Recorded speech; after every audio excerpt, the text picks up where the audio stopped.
خلق كل شيء زوجين وأوجب علينا الإحسان بالوالدين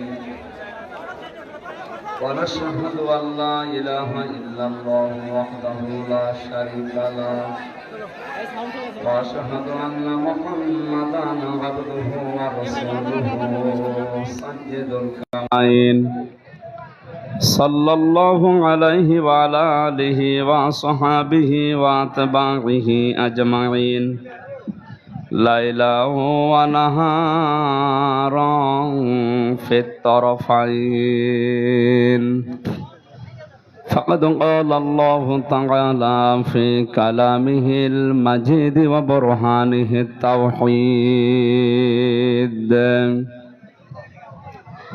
أعوذ بالله من الشيطان الرجيم بسم الله الرحمن الرحيم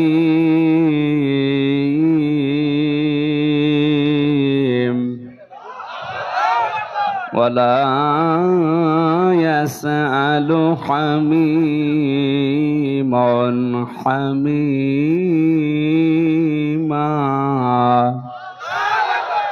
يبصرونهم يود المجرم لو يفتدي من عذاب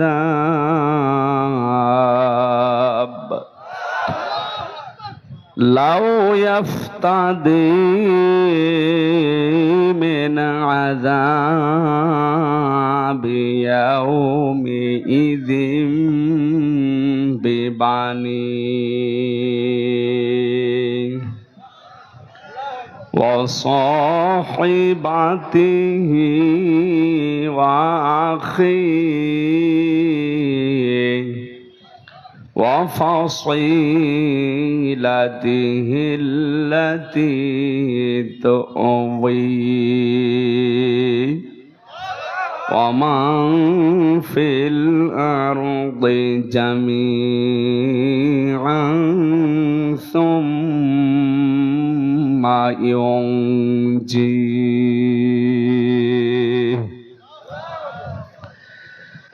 كلا إنها لظى نزاعة للشوى تدعو من أدبر وتولى وجمع فأوعى صدقت يا ربنا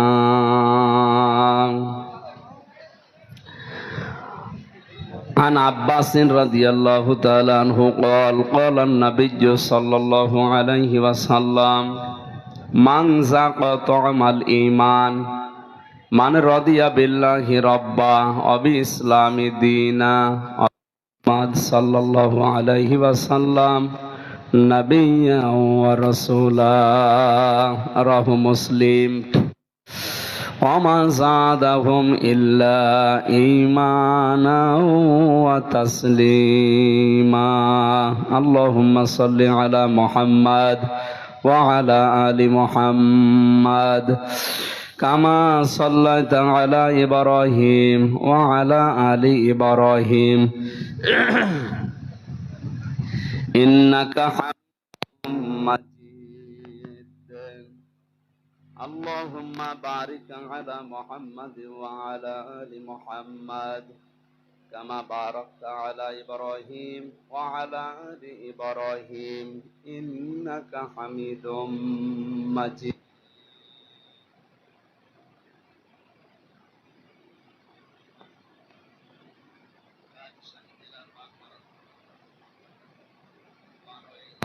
স্বতন্ত্র এবতেদায়ী মাদ্রাসার উন্নতি কল্পে মহাবিশ্বের মহাবিশ্বয় আমাদের মালিক আমাদের মনিব মহান রব্বুল ইজ্জাত আল জালালের মুখের পবিত্র বাণী কোরআন কারীম তাফসীরুল কোরআন মাহফিলের স্বনামধন্য সভাপতি হাজিউল হারামাইন আলহাজ মাওলানা আব্দুস সাত্তার দামাত বারকাতুহুমুল আলিয়া, সিনিয়র সহ সভাপতি হাজারো আলেমের উস্তাদ জনাব মাওলানা FM ইসমাইল আলম আল হাসানি, উপাধ্যক্ষ বেলঘরিয়ার হাট ফাজিল মাদ্রাসা। অনেকগুলো মানুষের নাম এখানে দেখতে পাচ্ছি, বিশেষ করে জনাব মোহাম্মদ মাহবুবুর রহমান, অধ্যক্ষ বালানগর কামিল মাদ্রাসা, হাজার হাজার আমির হামজার উস্তাদ। রফা'না লাকা যিকরাক, আল্লাহ তাদের সম্মান মর্যাদা আরো বাড়িয়ে দাও, বলেন আমিন। প্রধান পৃষ্ঠপোষক জনাব আলহাজ ডাক্তার MA বারী, জনাব আলহাজ ডাক্তার সাইদুর রহমান, জনাব আবু ইউসুফ সেলিম, জনাব মোহাম্মদ আবু সাইদ ভাই সহ হাফিজুর রহমান সহ নাম না জানা অনেক মানুষের নাম এখানে দেখতে পাচ্ছি। যেহেতু সময় কম, মাগরিবের আজান পর্যন্ত আলোচনা হবে, 1 ঘন্টা 15 মিনিট আছে। এই কথা বলেন কেন? কথা বলা যাবে না। দাঁড়িয়ে আছেন, বসে আছেন, থাকেন, কথা বলা যাবে না। কথা বন্ধ করেন, কথা বন্ধ করেন। কোরআনের নির্দেশ হচ্ছে ফাসতামিউ লাহু আনসিতু, কোরআনের আলোচনা শুরু হলে চুপ থাকবেন এবং কান লাগিয়ে শুনবেন, দুইটাই ফরজ। চুপ করেন, লাগবে না। আজকের মাহফিলের প্রধান অতিথি শাইখুল মাশায়েখ, আমাদের অভিভাবক জনাব মোহাম্মদ হাবিবুর রহমান, চেয়ারম্যান 1 নম্বর গোবিন্দপাড়া ইউনিয়ন পরিষদ। আমরা বললাম তো সময় কমে জন্য কেউ মন খারাপ করেন না, সবার জন্য আমরা একবারে দোয়া করছি। ওয়ারাফা'না লাকা যিকরাক, যার ঈমান এবং আমল এই যোগ্যতা অনুযায়ী আল্লাহ যেন তাকে দুনিয়া আখিরাতে সম্মান আরো বাড়িয়ে দেন, বলেন আমিন। এতক্ষণ যারা কোরআনে কারিম থেকে আলোচনা রেখেছেন, ইসলামিক চিন্তাবিদ, শিক্ষাবিদ জনাব মাওলানা আব্দুল আওয়াল, জনাব মাওলানা আবু ইমরান, মাওলানা জিয়াউর রহমান, মাওলানা আব্দুর রশিদ সহ নাম না জানা অন্যান্য সম্মানিত ওলামা ইকরাম, সামনে বসা মুসলমান ভাইরা, পর্দার আড়ালের সম্মানিতা মা এবং বোনেরা, যে অবস্থা চলছে সারা বাংলাদেশে, বিশেষ করে আমাদের চুয়াডাঙ্গা, কুষ্টিয়া, মেহেরপুরে 42-43 ডিগ্রি সেলসিয়াস চলছে, রাজশাহী 44, আরো অবস্থা কঠিন। এই অবস্থায় অনেকে হিট স্ট্রোক করে মরিয়ে যাচ্ছে।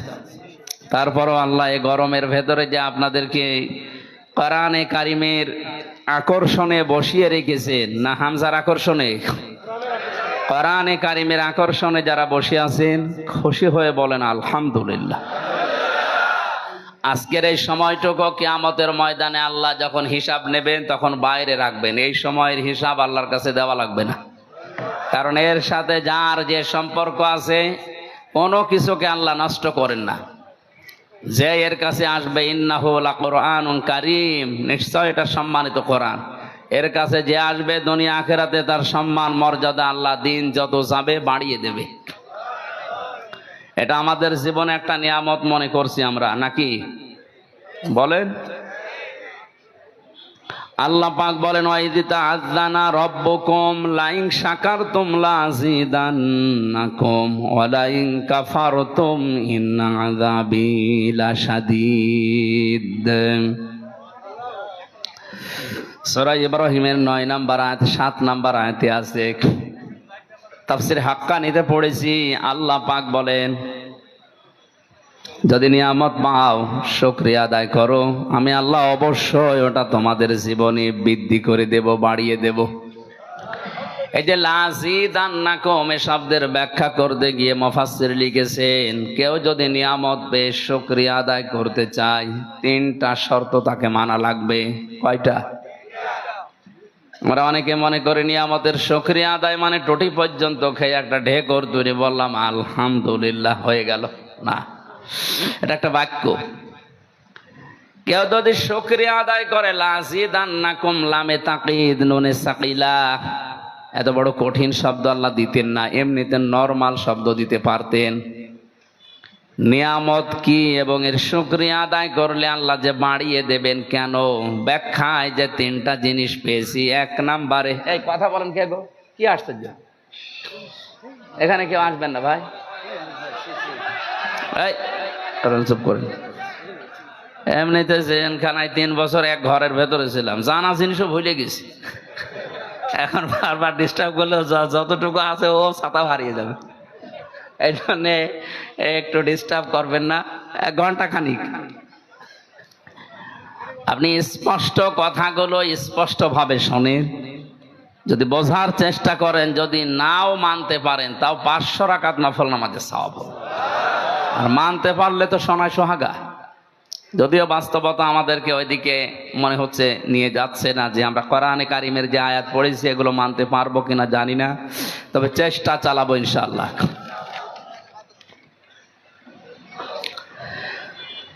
নিয়ামতের শুকরিয়া আদায়ের মাধ্যম প্রথম নাম্বারে আপনাকে মুখে বলা লাগবে যে হ্যাঁ, এটা আমার জীবনে নিয়ামত।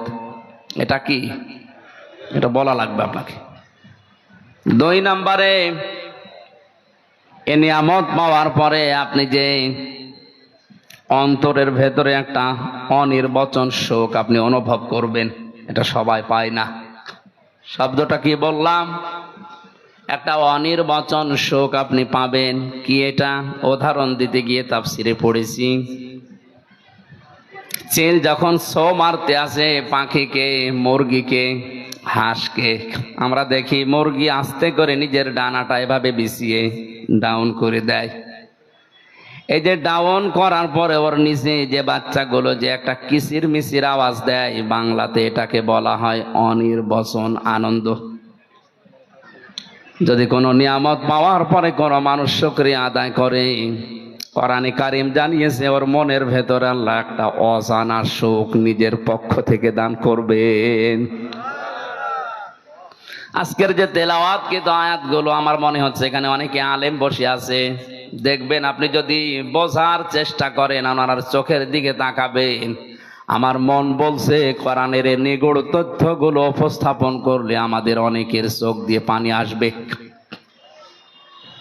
ওয়াইদা সামিউ মা উনজিলা ইলার রাসূলি তারা আ'য়ুনাহুম তাফিদু মিনাদ দামি মিম্মা আরাফু মিনাল হক ইয়াকুলুনা রাব্বানা আমান্না ফাকতুবনা মা'আশ শাহিদিন।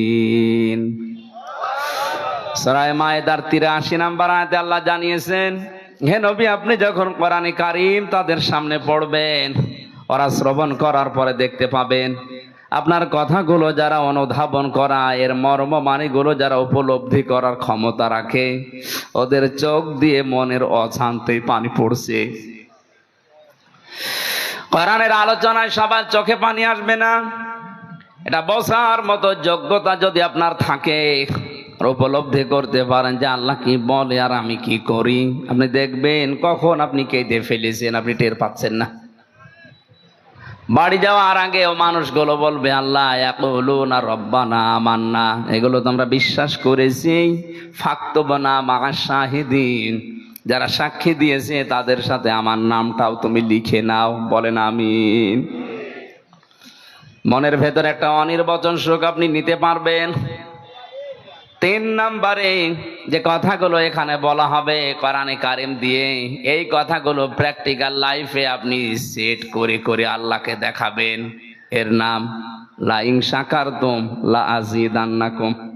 কেউ যদি নিয়ামত পাওয়ার পরে শুকরিয়া আদায় এই 3টা পদ্ধতিতে করতে পারে, আল্লাহর গ্যারান্টি আল্লাহ এই নিয়ামত তার জীবনে আবার বৃদ্ধি করে দেবেন। বলেন আমিন। ওয়ালা ইন কাফারতুম ইন্না আযাবি লাশাদীদ, যদি গুরুত্ব না দেন, যদি দাম না দেন, মর্যাদা না দেন, আল্লাহ পাক বলেন ওটা আমি ছিনিয়ে নেব, কেড়ে নেব। শুধু কেড়ে নেব তা না, আযাবের ভেতরে ফেলে দেব। বলেন নাউযুবিল্লাহ। তাহলে আমরা মনে করতে পারছি এটা আমাদের জন্য আজকে নিয়ামত। এটা কি?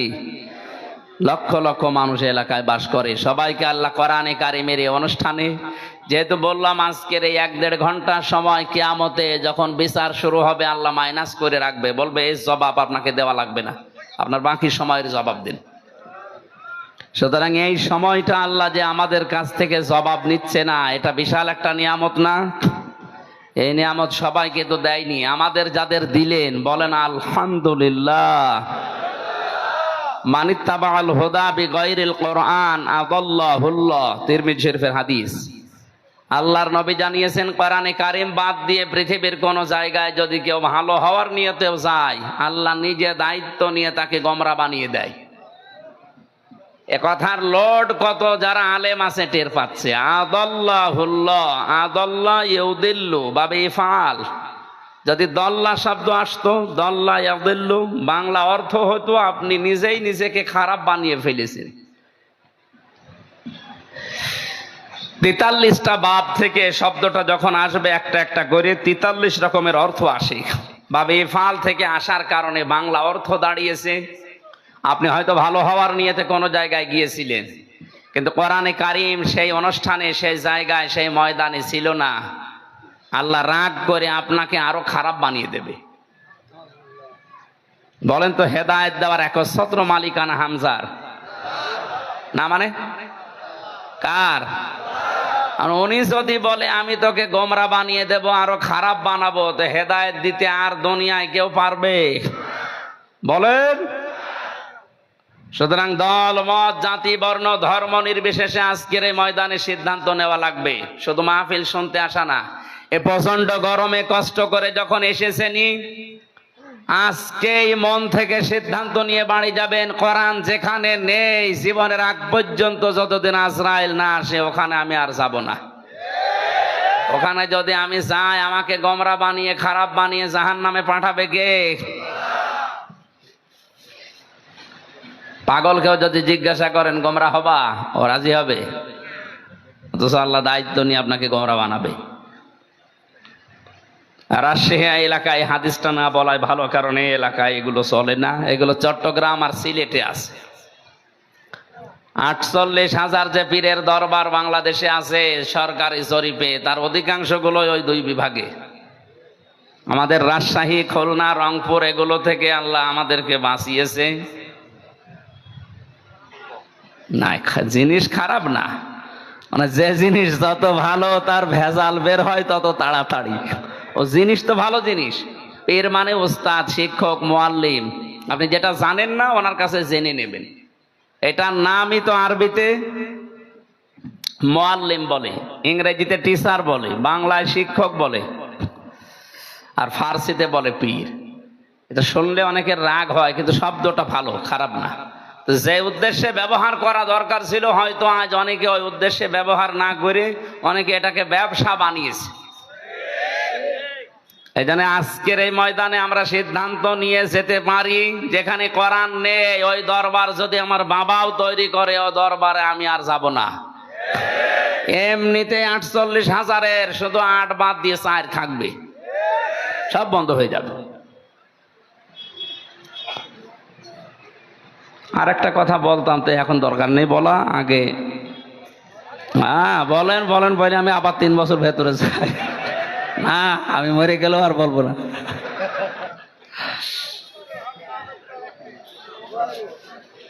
চোখ বন্ধ করে বলি, আল্লাহ যা করে। শুধু পীর সাহেবের দরবারে কোরআন নেই, ওখানে গেলে আল্লাহ গোমরা বানিয়ে বেঁধে, তা না। যেই দলে কোরআন নেই ওই দল যদি আমি সাপোর্ট করি, ওখানে থাকি, আমাকেও আল্লাহ গোমরা বানিয়ে দেবে। সুতরাং এটা রাজনীতি মনে না করে নিজেকে বাঁচার জন্য আপনাকে বললাম। আমি দেখতে পাচ্ছি কোরআনের আর হাদিসের চোখ লাগিয়ে আপনি জাহান্নামে যাচ্ছেন। আপনি যেন না যান। আপনার নিজের বাবার মতো, ভাইয়ের মতো আমিও আপনাকে ভালোবাসি। নবীর হাদিস দিয়ে সতর্ক করলাম, এখন আপনার বিবেককে যা বলে তাই করেন।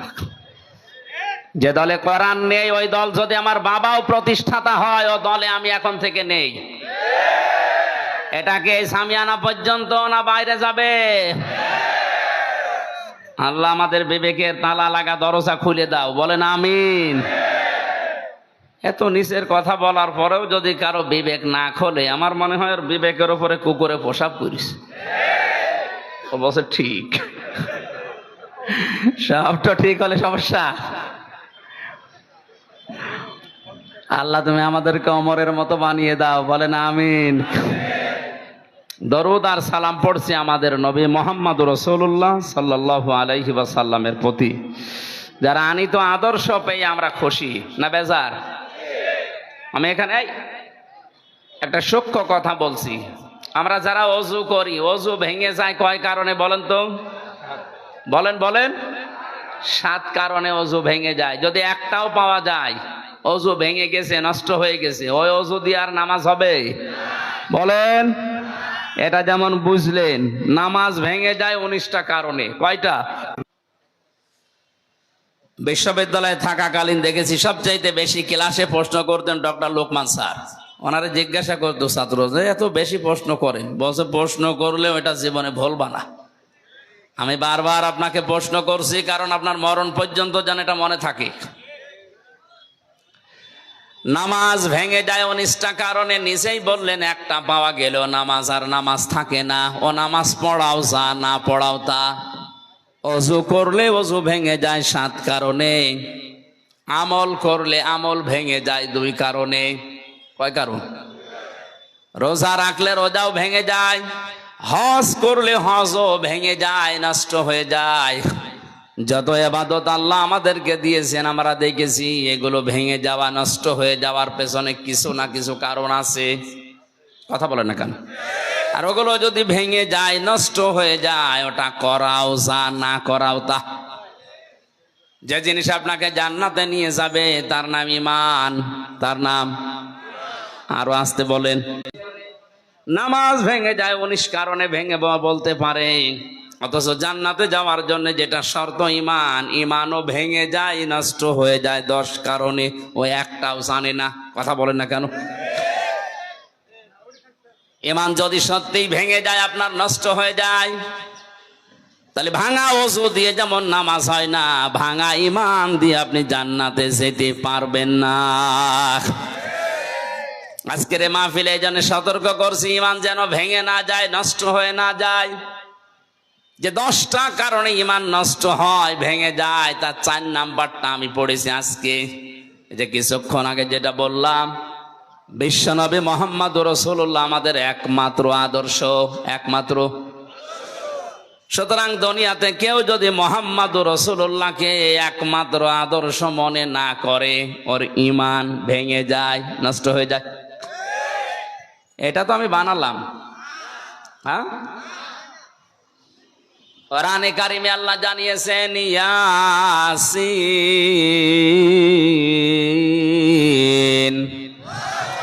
ইয়াসিন সূরার ভেতরে 86টা আয়াত আছে। একবার পড়লেই 10 খতম কোরআন শরীফের সওয়াব হয়। এর পর থেকে শুনছি, তো কেন হয় এটা কোনোদিন চিন্তা করেননি? কেন এর চাইতে বড় এই কোরআনে? সূরা বাকারা এর চাইতে মনে হয় কই, সেটা পড়লে 10 খতম কোরআনের সওয়াব হয় না।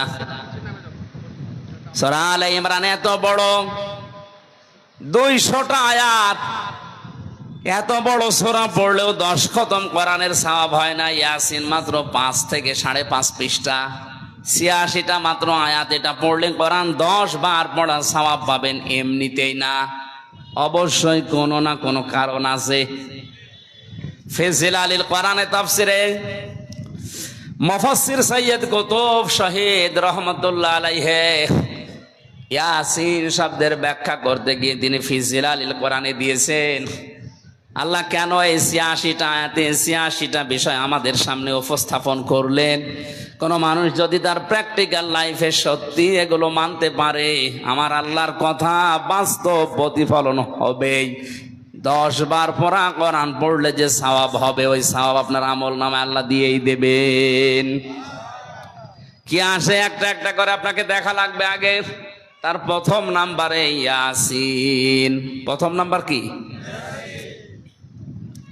ইয়া মানে হে, সিন মানে সাজ্জেদ। এটা তাফসিরে কাবিরের ভেতরে আছে।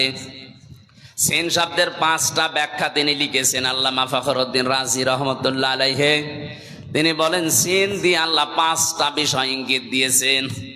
ইয়া হরফে নেদা, হে সিন মানে সাজ্জেদুল আলামিন, সিন মানে সাজ্জেদুল বাশার, সিন মানে সাজ্জেদুল কাউনাইন, সিন মানে সাজ্জেদুল আম্বিয়া, সিন মানে সাজ্জেদুল মুরসালিন।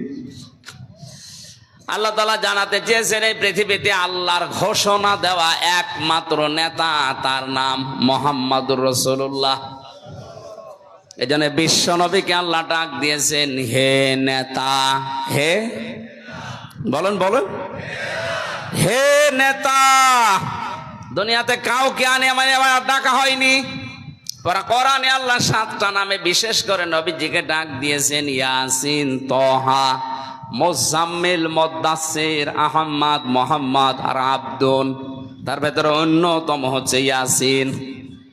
আল্লাহর ঘোষণা দেওয়া এই শব্দটা আল্লাহ নিজে ডাক দিচ্ছেন হে নেতা।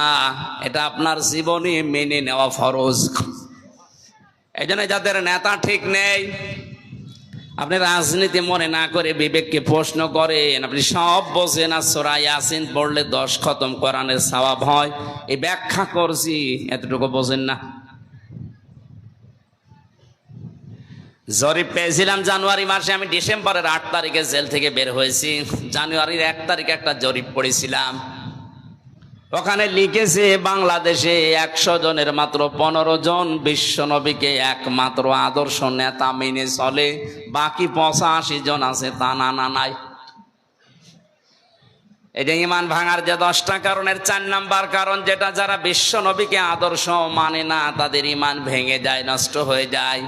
এই হিসাবে 100 জনের 85 জনের ইমান আছে না গেছে? তার ভেতরে আমি আপনি মনে হয় নেই। আমরা যেন পড়ে না যাই ওর ভেতরে। এই যে 15 জন আছে এর ভেতরে যেন আমরা থাকতে পারি। আল্লাহ আমাদেরকে কবুল করো, বলেন আমিন। আপনার ইমানই যদি ভেঙে যায় তা আপনি কি নিয়ে পড়াই করছেন? পৃথিবীর যত বিষয় আছে প্রতিটি বিষয়ের একটা আলাদা আলাদা স্বাদ পাবেন। কেউ যদি ইমান আনে ইমানের সে স্বাদ পাবে। নবীজির চাচা হযরতে আব্বাস বলেন, মান যাকাত আমাল ঈমান মান রাদিয়া বিল্লাহি রাব্বা। কোন মানুষ যদি আল্লাহকে রব বলে খুশি থাকতে পারে যে আল্লাহ আমার রব, আমি খুশি আছি, শুধু খুশি না এর উপর আমি টিকে আছি। কোন মানুষ যদি সত্যিই রব বলে খুশি থাকে এবং টিকে থাকে, তাতানাজ্জালু আলাইহিমুল মালাইকা, আল্লাহ পাক বলেন আমি তার জন্য ফেরেশতা নাজিল করে হলেও সাহায্য করব। তাতানাজ্জালু এটা মজারে বর্তমান, ভবিষ্যৎ, প্রেজেন্ট, ফিউচার। এখন করছেন, মালাকুন না দিয়ে মালাইকা দিয়েছেন। কিয়ামত পর্যন্ত আল্লাহ যে সাহায্য করবে আল্লাহর ওয়াদা, এটা মিথ্যা হতে পারে? আরো আসতে বলেন না। ফেরেশতারা ওই সময় এসে কি বলবে? আল্লাহ তাখাফু ওয়ালা তাহজানু, ভয় পাবেন না, চিন্তা করবেন না। কিসের ভয়, কিসের চিন্তা? তাফসিরে ইবনে কাসির মুফাসসির লিখেছেন, মানুষ হয়তো ভয় করতে পারে, আল্লাহ আমি এখনই যদি মারা যাই, হয়তো চিন্তা করতে পারে এখনই মারা গেলে আমার যে ছেলে আছে ও ছেলের কি হবে, আমার যে মেয়ে বিয়ে দেওয়া লাগবে ও মেয়ের কি হবে, আমার যে বিশাল সম্পদ আমি গড়েছি, আমার যে বিশাল ক্ষমতা, এটা আমার কি হবে। এই চিন্তা, এই ভয় তার মনের ভেতরে আসতে পারে। ফেরেশতারা ওই সময় এসে তাকে বলে ভয় পাবেন না, চিন্তাও করবেন না, ওগুলোর সব দায়িত্ব আল্লাহ নিজের হাতে নিয়ে নিয়েছে। এই ওয়াজটা করা যত সহজ মুখ দিয়ে, এটা প্র্যাকটিক্যাল লাইফে সেট করা অত সহজ না। যারা সেট করেছে তারা বুঝতেছে। আমি বলতাম না শুধু এই আয়াতের সাথে রিলেটেড, এই জন্য বলছি যেন আপনি উদ্বুদ্ধ হতে পারেন। জেলখানায় থাকাকালীন এক কারারক্ষী এসে আমারে বলছিল আল্লাহর এক বান্দার ফাঁসি হবে, রাত 10টা 1-এ তার ফাঁসি। সন্ধ্যা 7টার সময় এসে বলছো, স্যার আপনি রেডি হয়ে থাকেন, আর বেশি সময় নেই। উনি আমারে বলছে, কারারক্ষী ভাই এখনো তো 3টা ঘন্টা আছে, আমি 2 ঘন্টা ঘুমিয়ে গেলাম, তুমি 1 ঘন্টা আগে আমারে ডেকে দিও। কারারক্ষী আমাদেরও পাহারা দিচ্ছিল ওই সময়, ডাক দিয়ে বলছে, হুজুর দেখলাম ঠিক লোকটা ঘুমিয়ে গেল, 2 ঘন্টা পরে আমি ডাকলাম, উনি ঘুম থেকে ভালোভাবে উঠলেন, গোসল করলেন, ওযু করলেন, আমারে বলছে চা খাবেন আপনি? নিজে চা বানালেন ভেতর থেকে, আমারে দিলেন 1 কাপ, নিজে আর 1 কাপ খেলেন। দুরাকাত নামাজ আদায় করে ডাক দিয়ে বলছে, ভাই এবার চলেন, আমি রেডি হয়ে গেছি। অনেক বলছে, হুজুর আমিও তো মানুষ, আমার তো মনে হচ্ছিল ওই সময় যে মাত্র আর 1 ঘন্টা যার বাকি আছে ফাঁসির, এই লোকটার ঘুম আসে কি করে? আমার তো নাম শুনলেই ঘুম উড়ে যায়, আর আমি ঘুমাচ্ছে। অথচ লোকটা আমার মতো ফকিন্নি না, তার যে বিশাল বিশালতা আমি নাম নিলাম না। এত কিছু দুনিয়াতে করেছে, তার ওই পর্যায়ে চিন্তা করলে আমার মাথা খারাপ হয়ে যায়। আর সে কোনো চিন্তা নেই, বিনা চিন্তাতে দেখলাম আর আমি ঘুমিয়ে গেছে। আমি সারা জীবন ওয়াজে শুনেছি, যারা আল্লাহকে রব বলার পরে সন্তুষ্ট থাকে, টিকে থাকে, তাদের ওপর নাকি ফেরেশতা নাজিল হয়ে চিন্তা করো না, দুঃখ করো না এটা বলে। আমি নিজে এটা আমার চোখে দেখেছি। নাই তো এই সময় মানুষের ঘুম আসার কথা না। আল্লাহ তাখাফু ওয়ালা তাহজানু, ফেরেশতারা যেন কানের কাছে এসে বলে, আল্লাহর বান্দা ভয় পাবেন না, চিন্তা করবেন না। আপনার ছেলে নিয়ে, আপনার মেয়ে নিয়ে, আপনার ব্যবসা প্রতিষ্ঠান নিয়ে, আপনার রাজনীতি নিয়ে চিন্তা হয়, ওগুলোর সব দায়িত্ব আল্লাহ নিজের হাতে নিয়েছে। আপনি আল্লাহর জান্নাতে যান।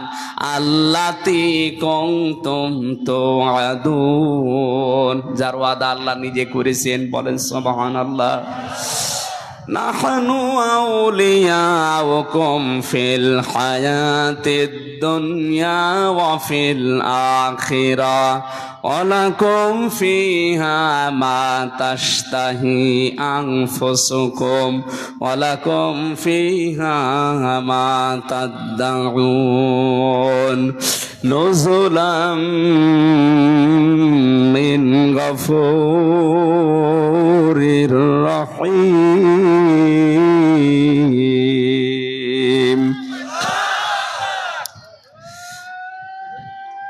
ভাই বসেন, ভাই কথাটা শেষ হবে না, ভাই সময় নেই।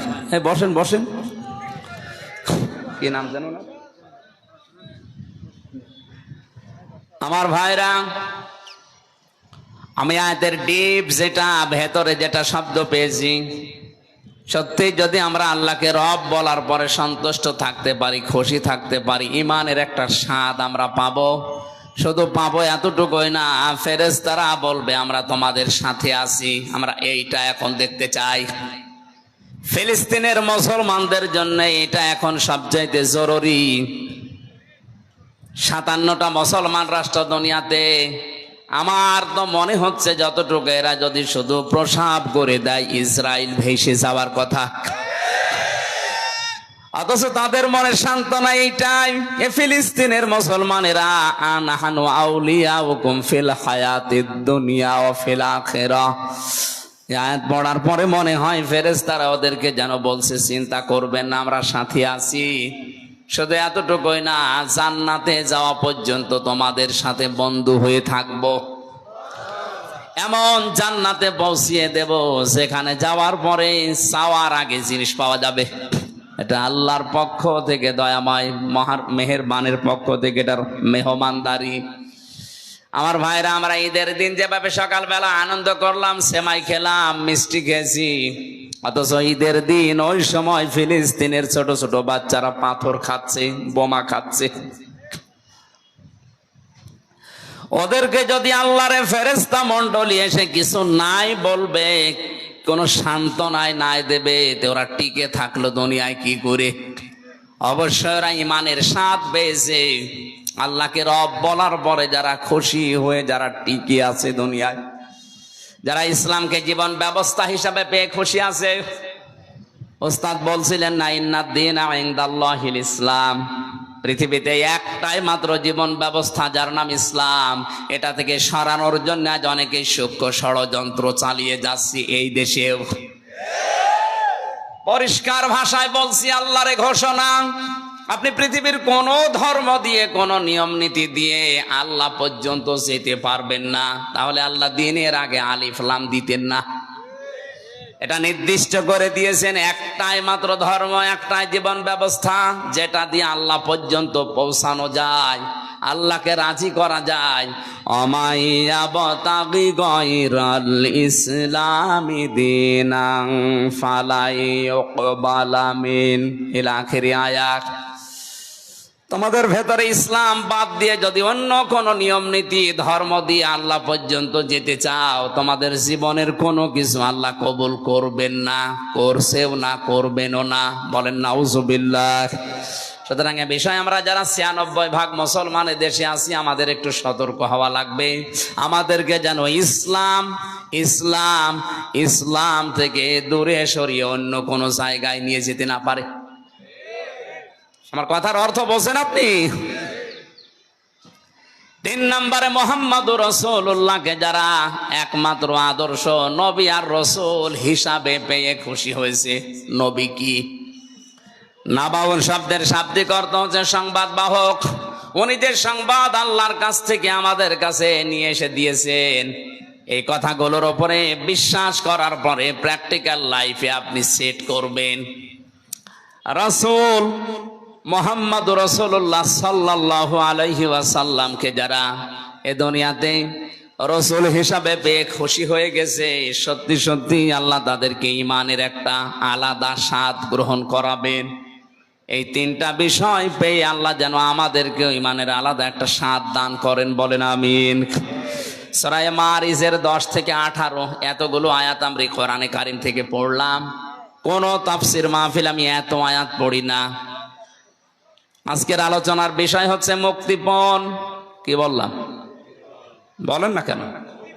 শব্দটা শুনতে যতটুকু মনে হচ্ছে, এই শব্দটা কিন্তু বিশাল।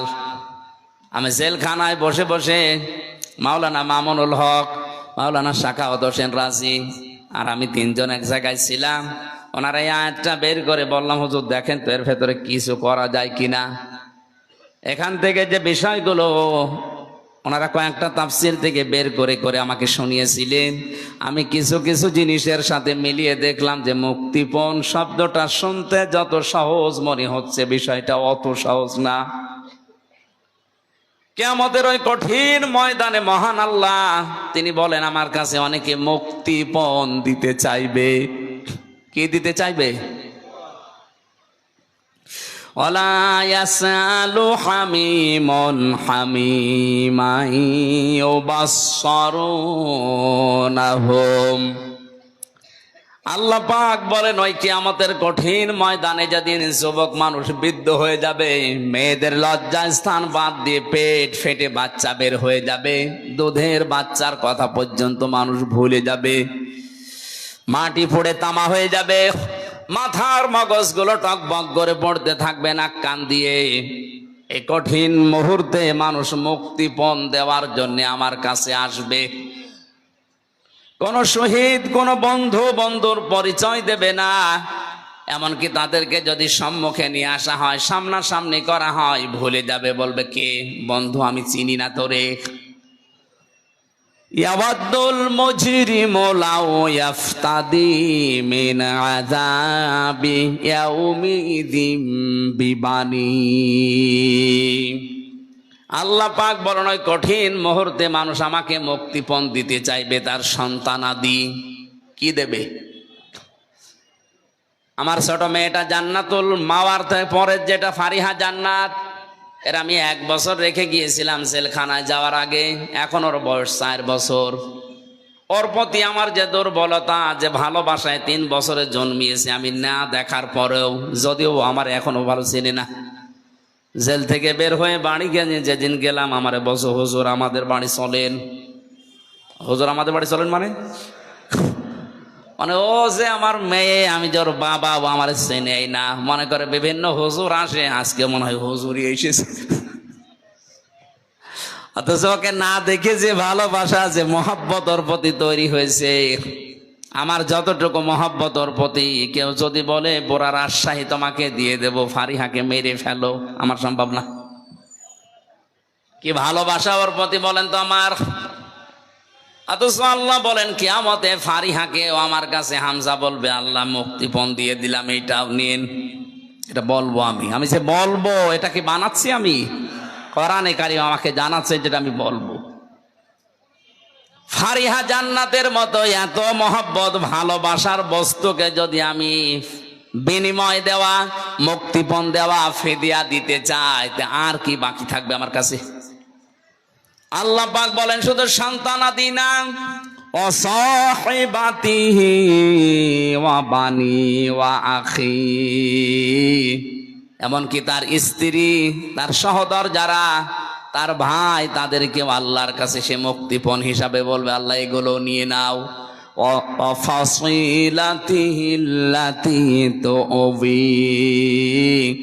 তার জ্ঞাতি গোষ্ঠী, তার দলের লোক যারা তাকে আশ্রয় দিত বিপদে পড়লে, যাদের নাম শুনলে তাকে অনেক বিপদ থেকে বাঁচিয়ে দিত, এই মানুষগুলোকেও সে বলবে আল্লাহ এগুলো মুক্তিপণ দিয়ে দিলাম, এগুলো নিয়ে নাও, আমাকে বাঁচাবান তো।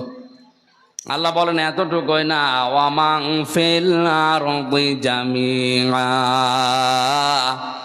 এমনকি তামাম দুনিয়ায় ওর যা আছে তা তো দিতে চাইবে, ওর যা নেই তাও বলবে আল্লাহ ওগুলো দিয়ে দিলাম। সুম্মা ইউজি, এর বিনিময়েও তুমি আমাকে নাজাত দাও, আমাকে বাঁচাও। আল্লাহ পাক এবার কঠিন জবাব দিয়েছেন, কাল্লা, না, কখনোই না, ইন্নাহা লাযা, অবশ্যই এই মানুষগুলোকে আমি আল্লাহ লাজায় প্রবেশ করাবো। কোন জায়গায় বলেন বলেন? এখানে একটা কমন প্রশ্ন আমরা অনেকবার করেছি, আমরা অনেকেই জানি যে জাহান্নাম 7টা, জান্নাত 8টা। না, সূরা হিজরের 44 নম্বর আয়াতে আল্লাহ জানিয়েছেন লাহা সাবআতু আবওয়াব, এই জাহান্নামের দরজা 7টা। কয়টা? তাহলে জাহান্নাম একটা দরজা 7টা, জান্নাত একটা দরজা 8টা। আমি কোরআনে 100টার উপরে দরজার স্তর পেয়েছি। ওইগুলো আমাদের আলোচনার বিষয় না, বা ওগুলো আমরা আলোচনা করি না, তাই জানি না। জান্নাতের দরজা কিন্তু শুধু 8টা না, 100টার উপরে আছে। দরজা হচ্ছে 7টা মনে করেন। আল্লাহ পাক বলেন লিকুল্লি বাবিম মিনহুম জুজউম মাকসুম, দুনিয়াতে যে যে ধরনের অপরাধ করবে কিয়ামতে আল্লাহ তাকে ওই দরজা দিয়ে প্রবেশ করাবে, তার জন্য ওই কিসিম, ওই অংশ ভাগ করা থাকবে। এটা ইবতেদাই মাদ্রাসা 1 থেকে 5 পর্যন্ত পড়ায়। 5টা ক্লাসরুম আছে না? বলেন, 5টা ক্লাসরুমের 5টা দরজা আছে। যে যেই শ্রেণীতে পড়ে ওই দরজা দিয়ে সে প্রবেশ করে। ক্লাস 1-এ পড়ে, ও 5-এ যে ক্লাস করতে পারবে। আল্লাহ পাক বলেন দুনিয়াতে যে সেই ধরনের কাজ করছো, করবা, যে ধরনের অপরাধ করছো, কিয়ামতের দিন ওই দরজা দিয়ে তোমাকে আমি প্রবেশ করাবো। এখন আমাদের এই মাহফিলে আসার পরে এটাই বোঝার বিষয় যে আমি কোন দরজা দিয়ে প্রবেশ করার উপযুক্ত হলাম। অবশ্যই কোনো না কোনো দরজার পাশে আমি দাঁড়িয়ে আছি। ফেরেশতা মালেক দারওয়ান যিনি আছে, উনি আমাকে কিন্তু জিজ্ঞাসা করবে কেন লাজায় আসলে, কেন সাকারে আসলে, কেন হুতমায় আসলে, কেন হাবিয়ায় আসলে, কেন জাহিমে আসলে, কেন জাহান্নামে আসলে। জাহান্নাম একটা দরজার নাম। এই 7টা নাম দিয়ে আল্লাহ দরজার নামে নামকরণ করলেন। তার ভেতরে ভয়ঙ্কর দরজার নাম হচ্ছে লাজা। আল্লাহ পাক বলেন নাজ্জাআতাল লিশাওয়া, এত ভয়ঙ্কর, এখানে ঢুকলেই মানুষের চামড়া আগে খসিয়ে যাবে। আরে ভাই, চামড়া এমনি খসে না। একটা ঘরের ভেতরে আপনি প্রবেশ করলেন, চামড়া খসে যাবে না। কি যন্ত্র সেখানে সেট করা আছে, কি আযাব দেওয়ার জিনিসগুলো আছে যে গেলেই চামড়া খসে যায়। বলেন, আপনি অনুধাবন করতে পারছেন যে জায়গাটা কত মারাত্মক। যেখানে গেলে আগেই চামড়া খসে যায়। এই যে লাজা নামে জাহান্নামের দরজা দিয়ে প্রবেশ করবে, মাত্র 2টা গুণ যাদের দুনিয়ায় আছে তাদেরকে এই দরজা ডাকবে। তাদউ মান আদবারা ওয়া তাওয়াল্লা, এই জাহান্নামের লাজা নামক দরজা তাদেরকে ডাক দেবে দুনিয়াতে যারা সত্যকে সত্য জানার পরও পৃষ্ঠ প্রদর্শন করেছে, মুখ ফিরিয়ে চলে গেছে। আর বাংলাদেশে এখন এই শ্রেণীর মানুষ বেশি। ইব্রাহিম আলাইহিস সালাম আমাদের মালিক মহান রব্বুল ইজ্জাত ওয়াল জালালকে খুঁজে পাওয়ার জন্য তিনি শত চেষ্টা করেছিলেন। কখনো তারকা দেখে মনে করেছেন এইটা আমার রব, কখনো সূর্য দেখে মনে করেছেন এইটা আমার রব, কখনো চন্দ্র দেখে মনে করেছেন এইটা আমার রব। সর্বশেষ যখন সবগুলো অস্তমিত হয়ে গেছে বলছেন না, যেগুলো ডুবে যায়, যেগুলো অস্তমিত হয়ে যায়, যেগুলো শেষ হয়ে যায়, এগুলো আমার মালিক হতে পারে না। ইন্নী ওয়াজ্জাহতু ওয়াজহিয়া লিল্লাযী ফাতারাস সামাওয়াতি ওয়াল আরদা হানিফাও ওয়া মা আনা মিনাল মুশরিকিন। বলেন আল্লাহু আকবার। হযরত ইব্রাহিম কত চেষ্টা করে সাধনা করে তার মালিককে খুঁজে পেয়েছে, অথচ বাংলার মুসলমানদের চোখে আঙ্গুল দিয়ে দেখিয়ে দিলেও এরা মানতে চায় না। জাহান্নামে লাসা নামক এই দরজা তাদেরকে ডাকবে, তাদউ মান আদবারা ওয়া তাওয়াল্লা। যারা সত্য থেকে পৃষ্ঠ প্রদর্শন করে আর মুখ ফিরিয়ে চলে যায়। আমি যে প্রথমেই বললাম এই শ্রেণীর মানুষ বাংলাদেশে বেশি, এটাকে আমি ভুল বললাম? কথা বলেন না কেন? কারণ এই দেশের মতো এত কোরআনের আলোচনা পৃথিবীর কোনো জায়গায় হয় না। আলেমরা চোখে আঙ্গুল দিয়ে দেখিয়ে দিচ্ছে যে এটা সত্যের পথ, এটা মিথ্যা পথ, জানার পরও আপনার বিবেকে কোনো নাড়াই দেয় না। আপনি বিশ্বাস করতে পারেন আপনাকে জাহান্নামে লাজার সামনে দাঁড় করানো আছে, আপনি শুধু প্রবেশ করবেন। সত্যকে সত্য জানার পরে যারা অহংকার করে মুখ ফিরিয়ে নেয়, যারা মানতে চায় না হিংসা করে, এরা এক প্রকার ইহুদি আর খ্রিস্টানদের মতোই। কারণ ওদের তাওরাতে, ওদের ইনজিলে লেখা ছিল মুহাম্মদুর রাসূলুল্লাহ শেষ নবী, সর্বশ্রেষ্ঠ নবী, কিন্তু ওরা হিংসা করে আর অহংকার করে মেনেছিল না। কথা বলে না কেন? ওদের কিতাবে তো লেখা ছিল কিন্তু ওরা মানতো না, হিংসা করে। হিংসা কি? অহংকার কি? ওরা অহংকার করতো এই কারণে যে আমাদের ভেতরে, আমাদের ইহুদি খ্রিস্টান ধর্মে নবী পাঠাবে সর্বশেষ নবী না, ও মুসলমানদের ইসলাম ধর্মে পাঠিয়েছে, ওটা আমরা মানি না। আর হিংসা করতো এই যে আর লোক পায়নি আল্লাহ, এই গরিব মানুষ নবী বানিয়েছে, এত টাকাওয়ালা সম্পদওয়ালা ক্ষমতাওয়ালা মানুষ আছে, তাদেরকে আল্লাহ চোখে দেখলো না, তোমার মতো গরিব মানুষ চোখে দেখিস, ও মানি না। এই যে সত্যকে কিন্তু জানতো ওরা সত্য, কারণ তাওরাতে আর ইনজিলে মুসা নবী, ঈসা নবীর চাইতে মুহাম্মদ রাসূলুল্লাহর পরিচয় বেশি ছিল। মুসা নবীর নাম যদি একবার থাকে, মুহাম্মদ রাসূলুল্লাহর নাম ছিল 900 বার।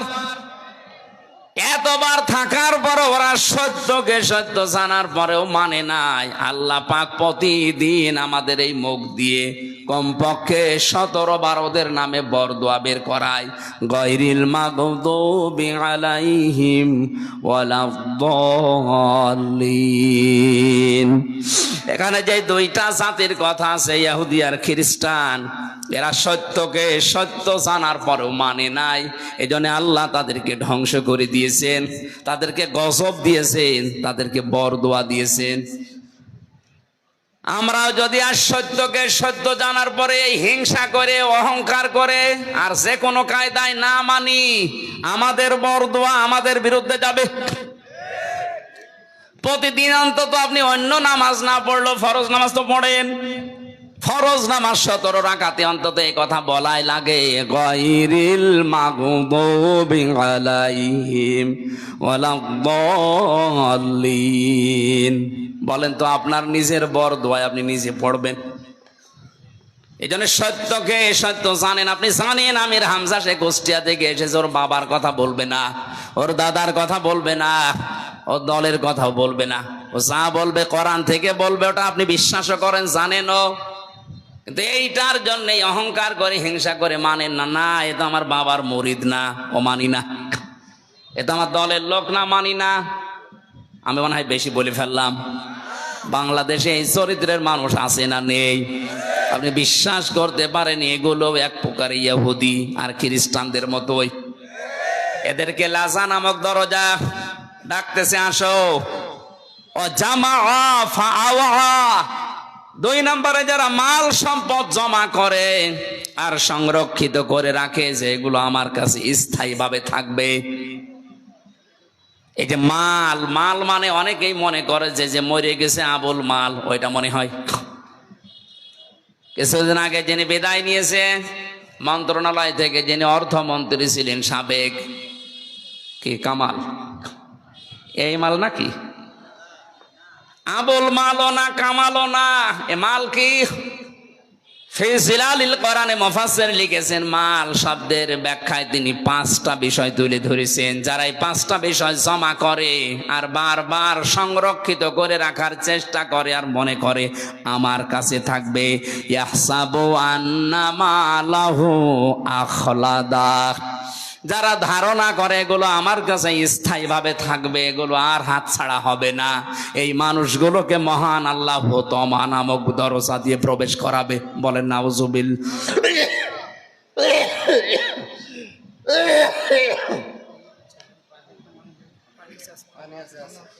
না না,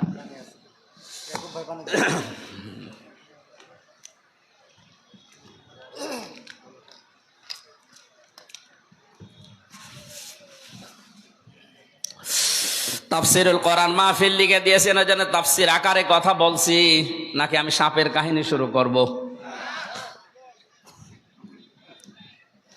আল্লাহ পাক জানিয়েছেন, যারা মাল জমা করে, আল্লাযী জামাআ মালা ওয়া আদ্দাদা, আর বারবার গণনা করে, মনে করে আমার কাছে স্থায়ীভাবে মাল থেকে যাবে, এটা সংরক্ষিত করে রাখার চেষ্টা করছে, এদেরকে লাসা এবং হুতামা নামে যে জাহান্নামের দরজা, এদেরকে ডাকবে আসো।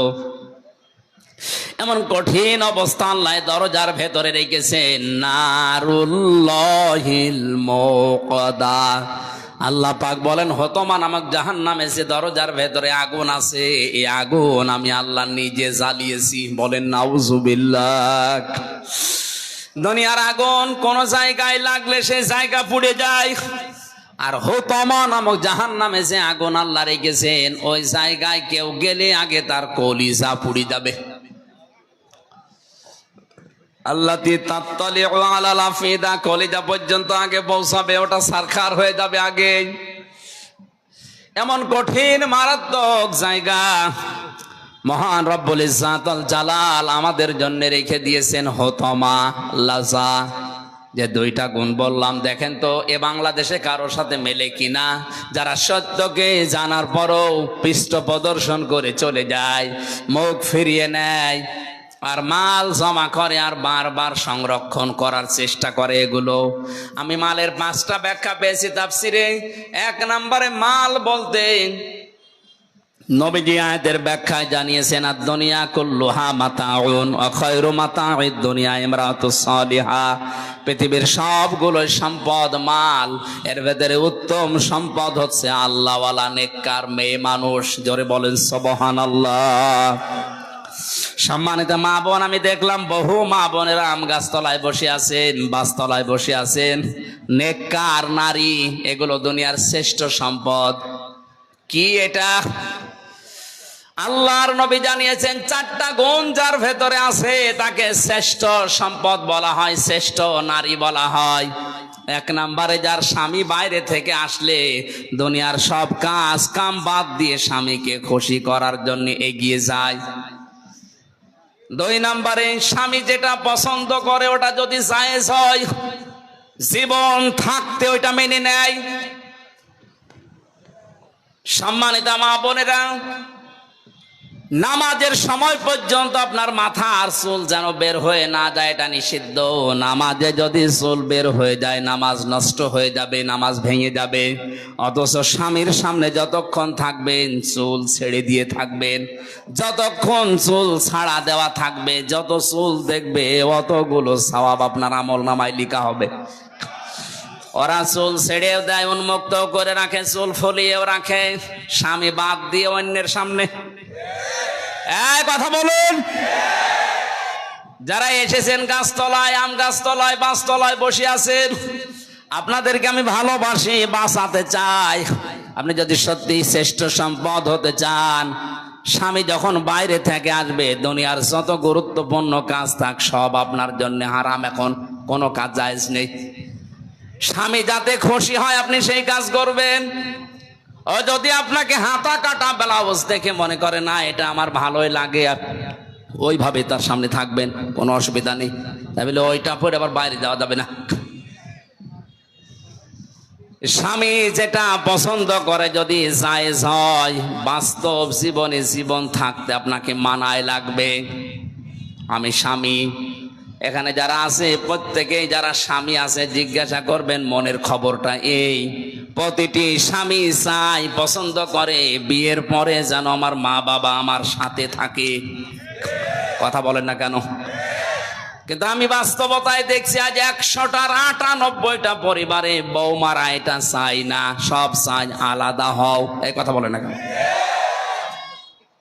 আমি উপায় করব, ইনকাম করব, কামাই করব, আমি চাই আমার মা বাবা আমার সাথে থাকবে। আপনি চান না মানে কি? আপনি নামাজ পড়তে পারেন, রোজা রাখতে পারেন, কালো বোরকা পড়তে পারেন, আপনি নেককার হতে পারেননি। কারণ স্বামী যেটা পছন্দ করেছিল ওটা জায়েজ ছিল, আপনি এখন ওটা পছন্দ করতে পারেননি।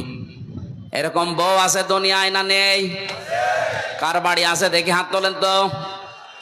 ঠিক আছে, তোলার দরকার নেই, ক্যামেরা ওইদিকে গেলে ভাত বন্ধ হয়ে যাবে। টের পাচ্ছেন আপনি? এত বড় বড় মহারতে বসে আছে, এখানে কেউ হাত তুলতে সাহস পাচ্ছে না। আপনি আবেগে হাত তুলে বসে আছেন, একবার যদি ক্যামেরা ওইদিকে ঘুরিয়ে দিত কি হয়তো বুঝতে পারছেন না? কয়েকদিন আগে আমি সৌদি থেকে এসেছি, ওমরা থেকে। ওখানে সবচাইতে একটা বেশি ভিডিও দেখতাম বাংলাদেশের চট্টগ্রামের এক জায়গায় 4 ছেলে 2 মেয়ে, এরা 6 ভাই বোন মিলে তার 95 বছরের বয়সের বাবাকে নিজের সম্পদগুলো সব নিজেদের নামে লিখে রাস্তায় ছেড়ে দিয়েছে। নাউজুবিল্লাহ, মানে শুধু নাউজুবিল্লাহ বলে শেষ করে দেবেন হয়ে গেল না। শুধু ওই 6 ভাই বোনের দোষ না, ওই বাবারও দোষ আছে। বলুন, এই 6টা ভাই বোন জানেই না যে বাবা কি জিনিস। মা মরে গেছে 10 বছর আগে, নিজেরা 6 জন মিলে কায়দা করে বাবার জমিগুলো নিজের নামে লিখে নিয়ে বাবাকে এখন রাস্তায় ছেড়ে দিয়েছে। বেটার বয়স 95 বছর, ও পড়বে রাস্তায়, মরবে ডেনে পড়ে, সারা জীবন কুকুরের খাবার হবে। শুধু নাউজুবিল্লাহ যারা বললেন না, আমি নাউজুবিল্লাহ বলতে চাই না, এখানে দোষ এই বাবাটার আছে।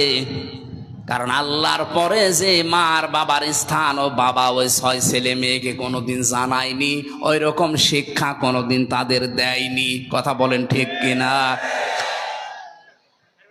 আর শিক্ষা ব্যবস্থা নিয়েও যে সূক্ষ্ম ষড়যন্ত্র অনেকে করছে। আমাদের ইমানের দাবি হচ্ছে আমরা অন্তত মুসলিম বলে যারা দাবি করি, আমাদের আবার যেন 95 বছর বয়সে কুকুরের খাবার হওয়া না লাগে। সেজন্য আগে থেকেই ছেলে মেয়েকে এই শিক্ষা দেওয়া যে আল্লাহর পরে আমার স্থান। এটা পাওয়া যাবে যেই জায়গায়, ওখানে আপনি নিয়ে যান তারে। এই যে সাকোয়াইল আছে মাদ্রাসা নাকি যেন, সাকোয়া নাকি, এইরকম জায়গায় দিয়ে দিলে ওই জায়গা থেকে যে অধ্যক্ষ সাহেব ওনাকে শিখাবে আপনার ওই ছেলেকে ওই মেয়েকে। ওয়াকাদা রাব্বুকা আল্লা তা'বুদু ইল্লা ইয়্যাহু ওয়া বিল ওয়ালিদাইনি ইহসানা। আল্লাহ পাক বলেন আমি রায় দিয়েছি, ঘোষণা দিয়েছি, সিদ্ধান্ত নিয়েছি, ফায়সালা করে দিয়েছি যে আমার ছাড়া আর কারো ইবাদত করা যাবে না। আর আমার পরে সবচাইতে বড় স্থান তোমার মা বাবার। তাদের সেবা করো, তাদের খেদমত করো, তাদের প্রতি ইহসান করো। ব্যাখ্যায় মুফাসসির লিখেছেন কোন সন্তান যদি মা বাবার জন্য ব্যবহারিক কোনো জিনিসও কিনে দেয়, ওটা যেন সে আল্লাহর রাস্তায় সাদকা করলো। সুবহানাল্লাহ বলতে পারেন না? মায়ের একটা স্যান্ডেল দরকার, আপনি যদি স্যান্ডেলটা মাকে কিনে দেন, বাবার একটা স্যান্ডেল দরকার যদি কিনে দেন, ও যদিও দুনিয়ার কাছে ব্যবহার করবে, আপনার দ্বারা মনে হবে আপনি আল্লাহর রাস্তায় এই 100 টাকা দান করে এসেছেন। বাংলার হাজারো মানুষ এই বিষয়টা না জানে আজ যে সমস্ত জায়গায় টাকা পয়সা গুলো সম্পদ গুলো খরচ করছেন, না জেনে না বুঝে, যেটা রেকর্ড হচ্ছে, কালকেই তামাম দুনিয়ায় ছড়াবে। প্রত্যেককে আহ্বান জানাচ্ছি, আল্লাহর পরে যাদের স্থান তারা কিন্তু আমার ঘরে। কথা বলেন না কেন? আল্লাহর পরে যার স্থান তারা আমার ঘরে না বরিশালে না চট্টগ্রামে না সিলেটে? কোথায় দৌড়াচ্ছেন আপনি? একবারে চট্টগ্রাম চলে যাচ্ছেন এখান থেকে 700 কিলোমিটার। একবারও চিন্তা করেন না এখানে 7 গজ দূরে যিনি বসে আছে তার নাম আল্লাহ আমার আল্লাহর পরে দিয়েছেন।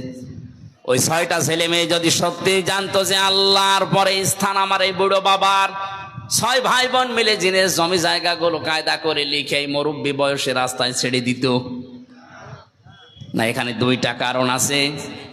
এদেরকে তো শিক্ষা দেয়নি, এই শিক্ষাটা 1। 2 নাম্বারে এদের যাদের সংসার আছে এই সংসারে যে মহিলাগুলো আছে এরা এদেরকে বাধ্য করেছে বুড়োকে বের করে দাও। সম্মানিত মা বোনেরা, আপনার শ্বশুর শাশুড়ির খেদমত করা সেবা করা আপনার জন্য ফরজ না। ওই সন্তানের জন্য তার মা বাবার সেবা করা খেদমত করা খরচ করা ফরজ। কিন্তু আপনার প্রলোভনে পড়ে আপনার কথাবার্তার আপনার আচরণে যদিও বাধ্য হয় তার মা বাবার সাথে খারাপ আচরণ করতে, এর ভাগীদার আপনিও। বাংলাদেশে এরকম বেটার বউ আছে না নেই? এরকম পুত্রবধূ নেই? আপনি মনে করছেন আমি তো নামাজ পড়ি রোজা রাখি কালো বোরকা পরি? আমি তো আবার বলছি আজ হাজারো পরিবারে সন্তানটা তার মা বাবার সাথে ভালো আচরণ করা, তাদের খোঁজ খবর নেওয়া, তাদের পেছনে যে খরচ করার দায়িত্ব এটা পালন করতে 100 ভাগ পারে না। এর পেছনে দায়ী ওই বৌমা। কথাটা যদি সত্য হয়ে গেল এইটাই বাস্তব। আল্লাহ মেয়েদেরকে যেন এই সংকীর্ণ মনা মন থেকে বেরিয়ে আসার তৌফিক দেন, বলেন আমিন। আমি নিজে একজনের জামাই, আল্লাহর কসমে কোরআন আমার সামনে আমি হাতে নিয়ে বলছি, আমি আমার শ্বশুর শাশুড়িকে যে নজরে দেখি, যেভাবে মহব্বত ভালোবাসা দেই, সত্যি করে বলছি প্রত্যেকটা পুত্রবধূ যদি তার শ্বশুর আর শাশুড়িকে এই নজরে দেখতো, কোনো ছেলে তার মা বাবাকে আলাদা করে দিত না। আমি তো মেলে না, আমি পাই না। কোন কারণে তাদের আলাদা করে দেওয়া লাগবে আমি তো বুঝি না। আপনি কি মনে করেন যে আলাদা করে দিলে আমি বেশি খেতে পারবো, আনন্দে থাকতে পারবো? নবীজি হাদিস তিরমিজি শরীফের হাদিসে জানিয়েছেন, কোন স্ত্রী যদি চায় যে তার স্বামীর হায়াত বেড়ে যাক, তার স্বামীর সম্পদ বেড়ে যাক, তার সম্মান বেড়ে যাক, সে যেন স্ত্রী হিসাবে স্বামীকে বারবার পরামর্শ দেয়, স্বামী তুমি আর যাই করো অন্তত নিকট আত্মীয় স্বজনের খোঁজ রাখো। আপনার সবচাইতে বেশি নিকট আত্মীয় আপনার মা, শ্বশুর শাশুড়ি, এই স্বামীর বোন, ভাই, ফুফু, চাচা, এই কথা বলছেন না কেন? এদের খোঁজ খবর রাখবেন আপনার যতটুকু সামর্থ্য আছে, বারবার তাকিদ দিয়ে হলেও এটা করবেন। তাহলে দুনিয়ার যে ভয়গুলো আছে এই ভয়গুলো আল্লাহ দূর করে দেবে। মুহাম্মদুর রাসূলুল্লাহ যেদিন নবুয়ত পাওয়ার পরে এসে ভয় পেয়েছিলেন, বলছিলেন সাম্মিলুনি, আমারে ঢেকে দাও। খাদিজাতুল কুবরা ওইদিন 5টা কথা বলেছিলেন, স্বামী আল্লাহি কাল্লা, কখনো না, আল্লাহর কসম, লা ইউখসিক আল্লাহু আবাদান, আল্লাহ আপনাকে কখনো অপমান অপদস্থ ভয় দেখাতে পারেন না, কারণ আপনি তো নিকট আত্মীয় স্বজনের খোঁজ খবর রাখেন।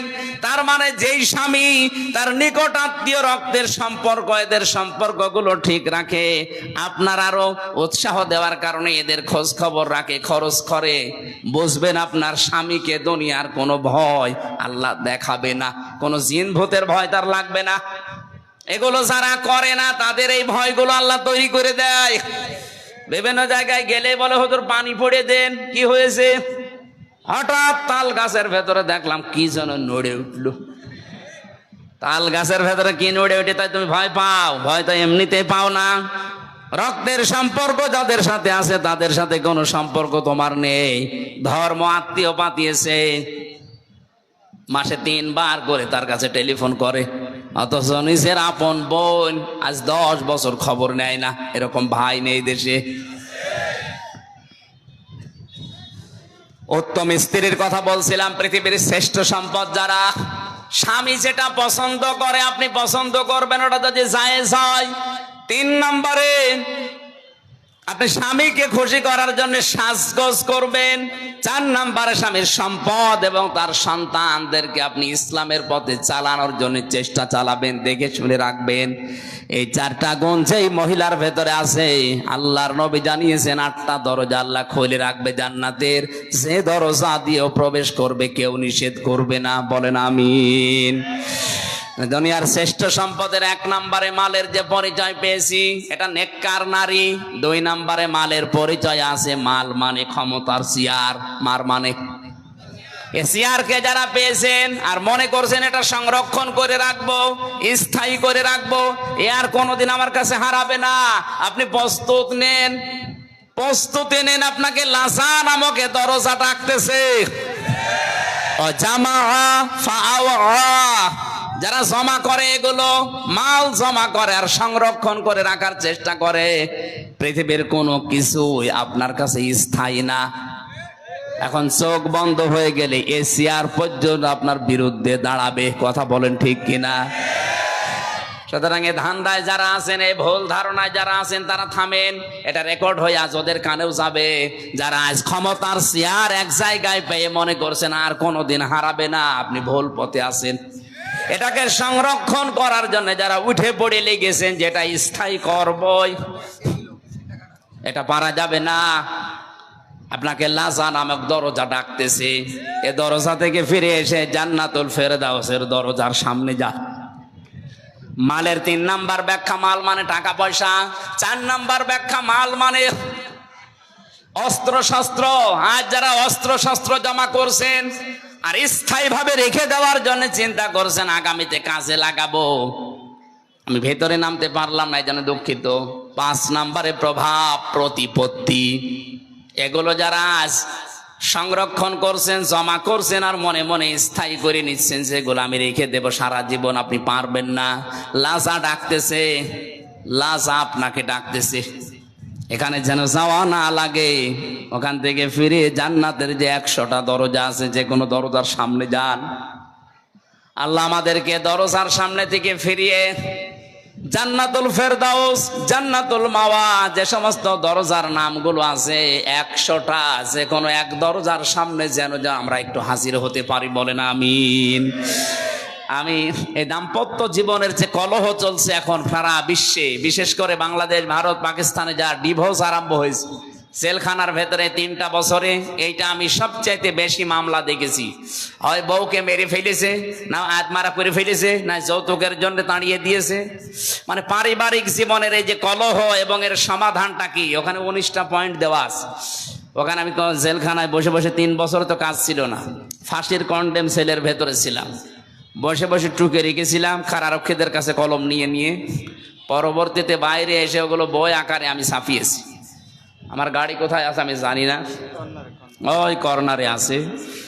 মেয়েদেরকে আপনি কিনে উপহার দেবে, বলবেন যে এটা বড় দাম্পত্য জীবনে পরকীয়া প্রেম যাদের আছে, আমি বিশ্বাস করি তারা পুরাটা শেষ করলে থামবে। কারণ এই পরকীয়া প্রেমের কারণে আজ হাজারো পরিবারে যারও সন্তান তৈরি হচ্ছে। আপনি এদিকে জানেনই না যে ছেলে কার, অথচ ছেলে হয়েছে অন্যজনের মতো। কি গো, এই ছেলে তো আমার মতো না, তো হবে কি করে? অত লাইন করেছে অন্য জায়গায়, আপনার সাথে চেহারা মিলবে? আপনি থাকেন হয়তো 10 দিন আর ও থেকেছে 30 দিন। বলেন সুবহানাল্লাহ। এই জন্য আমার যেন ওই রকম পরিবেশ না হয়ে যায়। বইটা কিনে স্ত্রীকে, মেয়েকে, মাকে, বোনকে পড়াবেন। ওই সামনে গাড়ি আছে, আর পুরুষদের জন্য একটা আছে, জানি না ওখানে পাওয়া যাচ্ছে, নিয়ে যাবেন নামাজের মোনাজাতের পরে। এগুলো গান মান গায় না ভাই। সম্মানিত ভাইরা, এই আয়াতটায় 7টা পয়েন্ট ছিল। আমরা সামনে আর 10 মিনিট আছে নামাজের। বইটা নিয়ে আজকের মতো বাড়ি যান। রাতের বেলা রাত 9টা একটা মাহফিল আছে ভবানীগঞ্জ বাজারে, মাঝগ্রাম, ভবানীগঞ্জ মাঝগ্রাম। রাত 9টা 9:30টায় ওখানে উঠবো ইনশাল্লাহ। আমরা আগামীকাল আছে কনে নরদাস আছে কালকে দিনের বেলায়, আসরের পর থেকে মাগরিব পর্যন্ত আমরা কথা বলবো। আল্লাহুম্মা আমিন। লা ইলাহা ইল্লা আনতা সুবহানাকা ইন্নী কুনতু মিনাজ জালিমিন। রব্বুল আলামিন প্রচন্ড গরমে জান্নাতের বাগান যারা সাজিয়ে দিল এই মানুষগুলোকে তুমি কবুল করো। যত আলেম এখানে এসেছে আমার মাথার তাজ, আলেমদেরকে তুমি হযরতে আবু বকরের মতো মা বানিয়ে দাও। এ মাহফিলের বাস্তবায়নে তোমার যে বান্দা আবু সাইদ সহ এ মাননীয় এমপি সাহেব অধ্যক্ষ আবুল কালাম আজাদ ভাই সহ যত মানুষ কোরআনে কারিমের এই অনুষ্ঠানের জন্য শ্রম দিয়েছে, গোয়েন্দা বিভাগের যে মানুষগুলো সাহায্য সহযোগিতা করেছে, কোরআনের জন্য যে যতটুকু এগিয়েছে তুমি তার দিকে অতটুকু এগিয়ে যাও। মা বোনদেরকে তুমি নেককার হওয়ার, আল্লাহ তাআলা আল্লাহওয়ালা হওয়ার তৌফিক দাও। লাজা যেন আমাদেরকে না ডাকে, জান্নাতুল ফেরদাউস জান্নাতুল মাওয়া আমাদেরকে ডাকে, ওই রকম ব্যবস্থা করে দাও। বারাকাল্লাহু লানা ওয়া লাকুম ফিল কোরআনিল আযীম। আল্লাহ তাআলা বহু কষ্ট স্বীকার করে বিশাল আয়োজনে তোমার যে বান্দাগুলো শ্রম দিয়েছেন এদের টাকা পয়সাগুলো ওসমানের মতো কবুল করে নাও। আমরা অসুস্থ যারা আছি আমাদেরকে শেফায়ে কামেলা আজেলা নসিব করো। আল্লাহ আমার কণ্ঠে ব্যথা করছে, শরীরও ভালো না, অসুস্থ আছি, মুসাফির অবস্থায় আছি, মাজলুম অবস্থায় আছি, মন থেকে দোয়া করছি আল্লাহ তুমি আমাদের হামে ওয়া নাসির হয়ে যাও। বারাকাল্লাহু লানা ওয়া লাকুম ফিল কোরআনিল আযীম। আলহামদুলিল্লাহি রাব্বিল আলামিন। আল্লাহুম্মা ইন্নী আসআলুকা শাহাদাতান ফি সাবিলিক। যখনই মরণ আসবে যেন একবার হলেও পড়ি লা ইলাহা ইল্লাল্লাহু মুহাম্মাদুর রাসূলুল্লাহ। আসসালামু আলাইকুম ওয়া রাহমাতুল্লাহ। ওই কর্নারে আছে সাদা গাড়ি, ওখান থেকে নিয়ে স্ত্রীকে, মেয়েকে, মাকে, বোনকে, ফুফুকে অবশ্যই উপহার দেবেন, কাজে লাগবে। সাদগায়ে জারিয়ার সওয়াব পেয়ে যাবেন।